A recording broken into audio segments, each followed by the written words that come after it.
네, 안녕하세요. 주식은 역시 기리기리세 기리십니다. 안녕하세요, 여러분들. 오늘 증시도 정말 실망스러운 모습이 나타나고 있는데요. 오늘의 경제 소식은 어떤 게 있는지 빠르게 보고 끝내보도록 하겠습니다. 같이 공부하시죠. 렛츠 기리.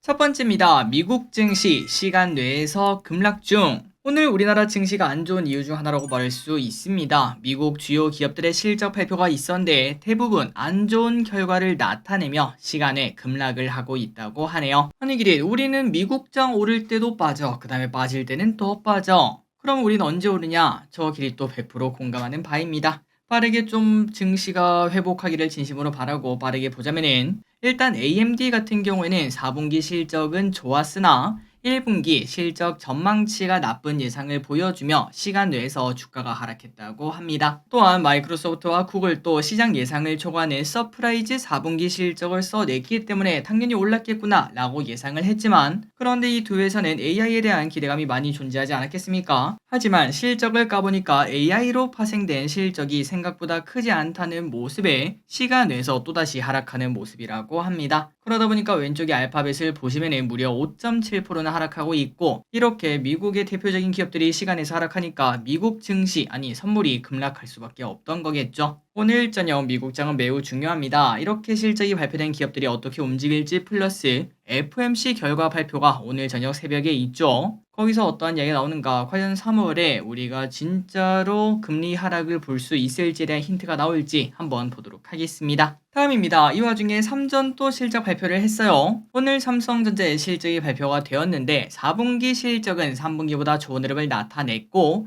특히 D램이 흑자를 낸 부분이 긍정적이라고 합니다. 그리고 상대적으로 실적이 좋지 않던 23년 작년에도 R&D에는 진심인 모습을 나타냈다고 합니다. 투자가 미래다 라고 외쳤다는 거겠죠. 역대 최대 분기 R&D 투자를 4분기 했다고 하니까 돈을 많이 벌었을 때보다 훨씬 더 많이 투자를 했다는 얘기가 됩니다. 이게 다 미래에 돌아왔으면 좋겠네요. 다만 오늘 증시는 어둑어둑하면서 3전 또 힘 빠지는 모습을 나타내고 있어서 또다시 60에선 아래로 떨어지는 모습을 나타냈습니다. 그렇기 때문에 걱정이 나올 수밖에 없는 상황, 플러스 이 와중에 오르는 친구들을 한번 보자면은 결국은 또 저 PBR 관련주, 어제 우리가 공부했던 그 친구들이 올라가는 모습을 나타냈다고 하네요. 이런 걸 봤을 때 증시 난이도가 당분간은 좀 어려울 듯 합니다.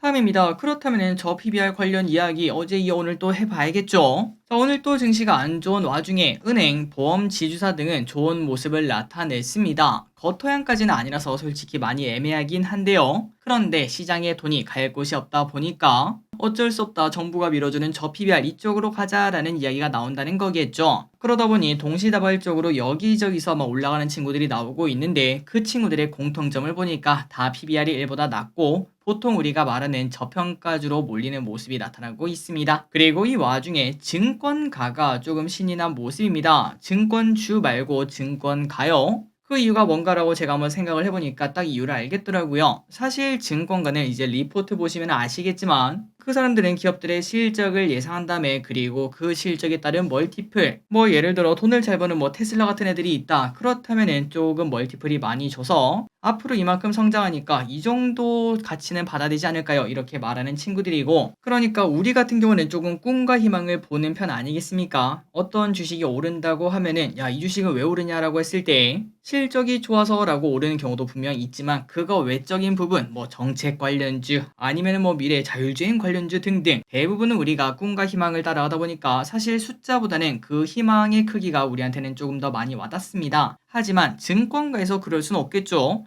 만약에 리포트를 냈는데 최근 많이 뜨거웠던 게 초전도체죠. 이제 그런 얘기를 꺼내면서 이거 뭐 대박 터지면 난리 납니다, 이 주식 뭐 5배 더 갑니다, 이렇게 리포트를 내는 사람은 당연히 없습니다. 그러니까 정리하자면 우리 같은 경우에는 꿈과 희망을 좀 많이 보고 증권가는 숫자로 이야기를 하다 보니까 가끔은 이제 꿈과 희망이 과도한 친구들, 예를 들면 뭐 에코프로 등등, 그리고 과거에는 메타버스, NFT 등등 이런 친구들이 있었겠죠. 그런 애들을 전망할 때는 당연히 증권가는 부정적인 입장일 수밖에 없습니다. 숫자가 안 나오는 기업들이니까요. 그런데 그 반대로 증권가는 숫자로 얘기를 하다 보니까 이때까지 저평가주에 대해서는 좋은 이야기를 할 수밖에 없었습니다. 이거 보세요. 이 회사 실적이 이만큼 나오고 지금 퍼가 이렇게 낮고 PBR도 낮고 앞으로 실적 성장률이 어떻고 ROE가 어떻고 등등등 이렇게 좋은 기업이 있습니다 라고 말을 해도 결국 그 주식을 산 데는 뭐 외국인이나 기관도 있겠지만 개인 투자자의 힘도 좀 많이 들어가지 않겠습니까? 하지만 그 개인 투자자는 숫자에는 솔직히 큰 관심이 없고 그 스토리, 그 꿈과 희망 얼마나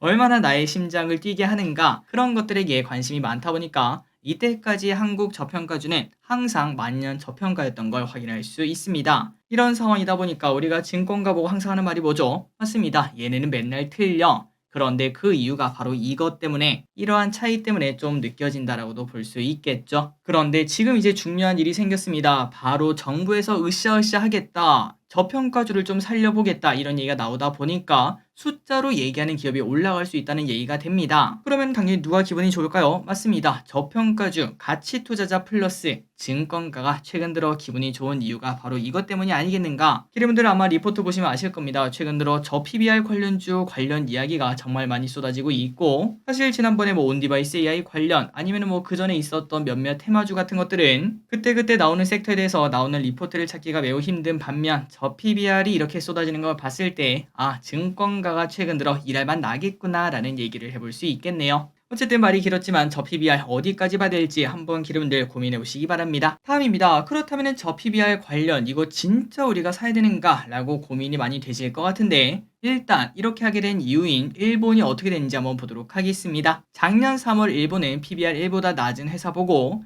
앞으로 어떻게 너희가 그 회사의 가치를 올릴 건지 구체적인 이행 목표를 밝혀라 이렇게 말했다고 하죠. 그러니까 성적 낮은 친구들에게 앞으로 어떻게 공부해서 성적 올릴 건지 말하라고 강요한 건데 솔직히 지금 말했을 때 이게 뭔 효과가 있겠니? 라는 얘기를 해볼 수 있지만 그런데 작년부터 올해 특히 우리나라가 이렇게 안 좋은 와중에 일본 증시가 왼쪽의 주봉이거든요. 왼쪽의 주봉을 봤을 때 계속 올라가는 모습 이렇게 상승하는 걸 봤을 때 이거를 안 믿을 수는 없을 듯 합니다. 그래서 우리나라 같은 경우는 은행, 보험, 증권, 자동차, 건설, 철강, 유통 이쪽이 대표적인 저 PBR 관련주에 속하는데 말 그대로 정부가 이거 오릅니다 하고 찍어준 거 아니겠습니까? 과연 몇 개월 뒤 주가가 어떻게 되어 있을지 개인적으로 많이 궁금합니다. 다음입니다. 하는 길에 경제만 다뤄야지 라고 하실 듯한데요. 하지만 이 소식도 경제가 맞습니다. 바로 다음 8강 경기가 토요일 0시 30분이기 때문에 치킨집 등 모든 배달업체가 완전 큰 돈을 버는 날이라고 말할 수 있습니다. 그래서 축구 결과 어떻게 되었나 봤더니 지금 2023 카타르 아시안컵을 진행하고 있는데요. 그리고 우리나라는 어제 한 명의 빛과 함께 승리를 하면서 8강에 진출했다고 합니다. 그래서 이번에 8강 토요일날 만나는 팀은 바로 호주라고 하는데 참고로 호주와의 역대 전적은 10승 9무 9패로 팽팽하다고 하니까 이번 경기도 쉽지만은 않겠구나. 조규성 선수가 이번에는 찬스를 바로 딱 잡아서 골을 넣어줘야겠구나 라는 얘기를 해볼 수 있습니다. 다음입니다. 2월에도 뜨거울걸요. 자, 2월에도 공모주는 몰려옵니다. 지금 예상 기업으로는 K웨더, APR, 코셈, EAT, 오상헬스케어, D&D 파마텍 등이 있다고 하는데요. K웨더는 당연히 날씨에 관련된 기업입니다. 그리고 APL은 뷰티테크 관련 기업으로 엄청난 대여급이고요. 코셈은 현기경 관련 기업이라고 하며 오상헬스케어도 대여급인데 해외진단 전문 기업으로 실적이 어마어마하다고 합니다. 자, 1월 공모주가 많이 뜨거웠습니다. 아시다시피 이제 많은 수익을 거두셨을 것 같은데 2월 달에도 이런 흐름 이어갔으면 좋겠습니다. 다음입니다. 홍콩 ELS가 끝이 아니다. 홍콩 증시가 사실상 빠르게 회복할 확률이 매우 낮다 보니까 홍콩 A시수 연계 ELS 손실이 눈덩이처럼 불어나고 있다고 합니다. 이 와중에 은행권에서는 홍콩뿐만 아니라 ELS 관련 상품을 지금 현재 전면 중단하고 있다고 하네요. 그렇다면 홍콩 말고 다른 것들도 중단한 이유가 뭔가 봤더니 홍콩이 그렇게 된 것처럼 다른 지수도 충분히 홍콩처럼 될 수 있다 이러한 우려감이 나왔다고 합니다. 최근 들어 많이 오른 니케이, S&P 500 등도 고점을 쳤다면 당연히 언젠가는 저점 또 치겠지 이런 얘기가 나온다는 거겠죠. 물론 개인적으로 ELS 잘 사면은 좋은 상품이라고 생각합니다. 그런데 우리가 생각해야 되는 거는 항상 당연히 내 거는 안전하겠지라는 아니란 생각, 내가 투자하는 상품은 안전하겠지, 상장 폐지 같은 거 없겠지 등등. 그리고 실생활에서도 아마도 여러분들 아실 거라고 생각합니다. 항상 안일하게 생각했던 게 정말 큰 리스크로 돌아오는 결과가 가끔 나타나죠. 그래서 우리는 주식 투자를 할 때도 이런 생각을 한 번쯤은 해봐야 될 것 같습니다. 만약에 나에게 최악의 상황이 왔을 때 나는 그거를 돌파할 수 있는지 그러한 전략도 우리가 꼭 수립을 해야겠죠. 다음입니다. 중국 여전히 힘든 시간. 중국의 1월 제조 구매 관리자 지수가 공개가 되었습니다. 그런데 50 이하인 49.2로 집계가 되며 경기 위축 국면을 보였다고 하네요. 이러한 데이터 때문일까요? 오늘 중국은 또다시 하락하는 모습을 나타냈고 그리고 아까 봤던 항생 같은 경우에는 최근 오르나 싶더니 다시 하락하며 15,000포인트 근처로 떨어지는 모습이라고 합니다. 과연 전 저점을 깨고 내려갈지 봐야 될 것 같습니다. 아모레퍼시픽을 오랜만에 보도록 할까요? 실적 부진으로 약세가 나왔습니다. 아모레퍼시픽도 실적을 발표를 했는데 작년 4분기 연결 매출액이 전년 동기 대비 15%나 감소를 했습니다. 이 와중에 영업이익은 무려 64%나 감소했다고 하네요. 그렇다면 어디가 그렇게 난리가 났나 봤더니 북미는 매출이 37% 증가했습니다. 그리고 일본도 20%나 증가하며 야 이거 나쁠 수가 있나 라는 얘기를 했지만 중국 법인이 큰 폭의 영업 적자를 기록했다는 소식. 그러다 보니까 오늘 아모레퍼시픽은 10%가 넘는 하락세를 보이는 모습입니다. 다음입니다. 담배 판매량을 한번 보도록 하겠습니다. 작년 한 해 팔린 담배가 37억 6,300만 갑이나 팔렸다고 합니다. 개비가 아니라 갑이에요. 참고로 이는 전년 대비 0.8%가 증가한 수치라고 하고 다만 국내에서 담배 판매량은 오히려 0.6%가 감소했으나 면세점에서 60%나 늘면서 이렇게 증가하는 모습 나타냈다고 합니다. 그리고 담배 종류로는 일반 담배가 전년보다 2.8% 줄었고 관련형 전자담배가 12%가 증가하는 모습을 나타냈다고 합니다. 하지만 아직까지 비율을 따져봐도 관련형이 전체 담배에서 20%도 채 안되는 모습 나타내네요. 다음입니다. 스타벅스 어닝쇼크.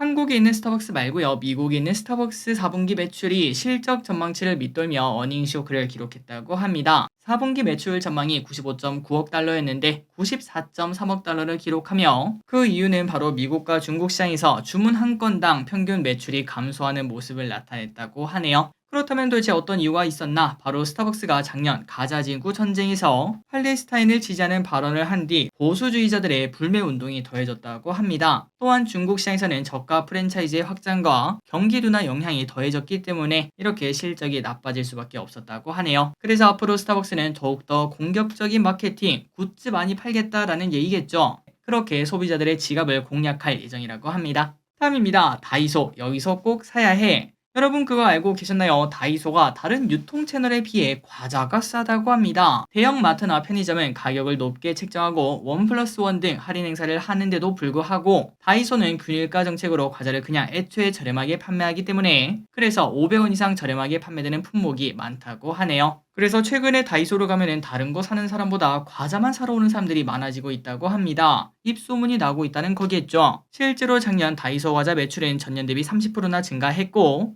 그리고 이거를 경제학적으로 보자면은 사실 과자류는 구매에 크게 고민이 필요하지 않은 저관여 제품군으로 이러한 현상이 생기는 것은 불황형 소비의 단적인 예로 꼽힌다고 합니다. 어쨌든 과자 살 거면은 다이소 한번 가보시는 것도 괜찮을 것 같습니다. 다음입니다. 남양유업 최대 주주 변경. 그동안 말도 많았고 탈도 많았던 남양유업의 최대 주주가 결국 한행컴퍼니로 변경되었다는 소식입니다. 이로써 지난 2년간 벌여온 경영권 분쟁이 종료가 되었다고 하고요. 그래서 지금 어떤 상황인가 현재는 기존 임원을 교체하고 사명 변경을 검토하고 있다고 합니다. 새로운 회사가 되었으니까 기존에 좀 이미지가 좋지 않았던 남양유업의 이름을 바꿀 예정이라고 합니다. 그래서 그동안 다양한 사건으로 오너 리스크를 겪었던 남양유업은 최대 주주가 변경되자 오늘 주가는 오르고 마감이 되는 모습이 나타났는데 앞으로 더 좋은 회사가 되길 진심으로 바랍니다. 다음입니다. 2000년대생 세금 부담만 무려 40%. 저출생과 고령화로 복지 예상이 증가하고 있다고 합니다. 그러다 보니까 앞으로 미래 세대가 짊어져야 되는 조세 부담은 더 늘어날 것이라고 하는데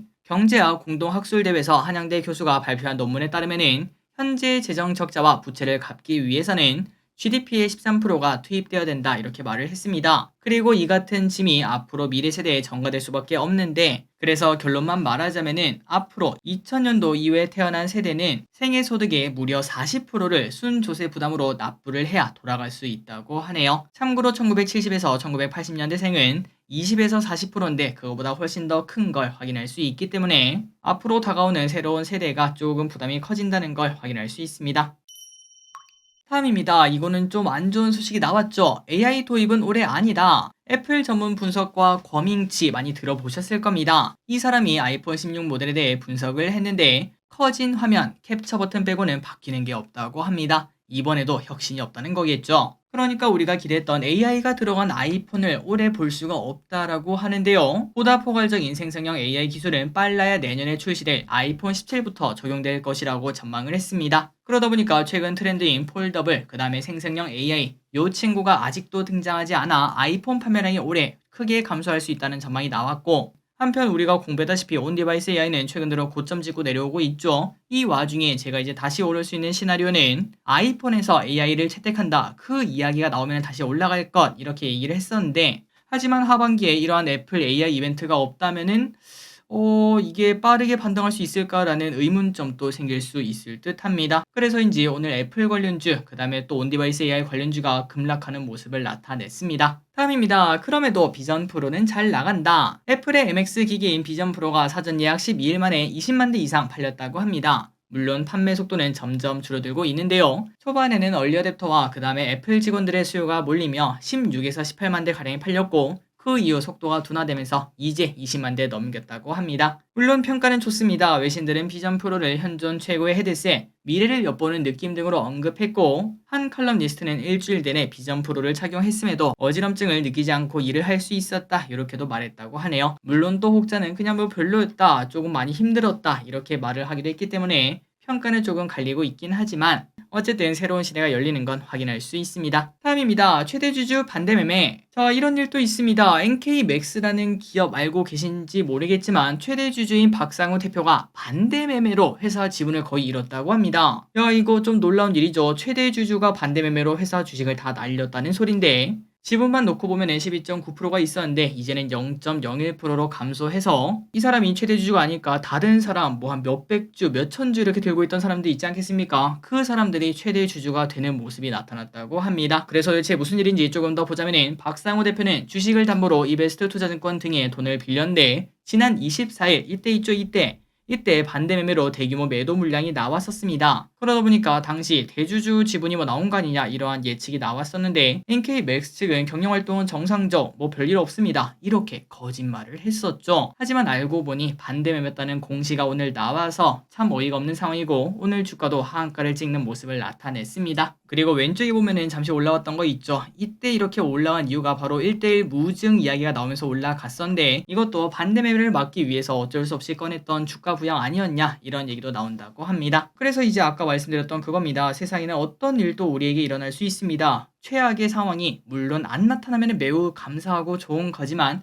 혹시나 나에게 나타나게 된다면 나는 그거를 대비할 수 있을지 거기에 대한 생각을 꼭 한 번은 할 필요가 있을 것 같습니다. 우리가 가진 주식이 갑자기 최대 주주가 뭐 반대 매매를 당했니 이런 얘기가 분명 나올 수도 있기 때문이죠. 마지막 소식입니다. 하이비전 시스템. 오늘 급등한 이유는 정말 장이 안 좋은 와중에 하이비전 시스템이라는 기업이 겉터양 한번 터뜨렸습니다. 그 이유는 증권가의 러브콜이 나왔다고 하는데 바로 비전 프로 기대감 등으로 올랐다고 하네요. 유진투자증권은 기존 카메라 모듈 관련 제품의 아이템 확대로 인해 안정적인 매출 성장세를 보여주고 있으며 작년의 사상 최대 실적을 달성한 것으로 본다고 합니다. 또한 앞으로 열리는 VR, AR 시대에서 충분히 기대감이 터질 수 있다고 하니까 오늘 이렇게 하이비전 시스템 좋은 흐름을 나타냈고 그런데 이렇게 올라도 퍼가 5.3밖에 안 된다고 하는데 야, 이게 진짜 저평가주 아니냐라는 얘기가 나올 것 같네요. 버터양 이후 추가 상승이 나올지 보도록 하겠습니다. 자, 오늘의 공부 여기까지 끝났습니다. 항상 이렇게 같이 공부해주셔서 진심으로 감사합니다. 지금까지 기리셨습니다.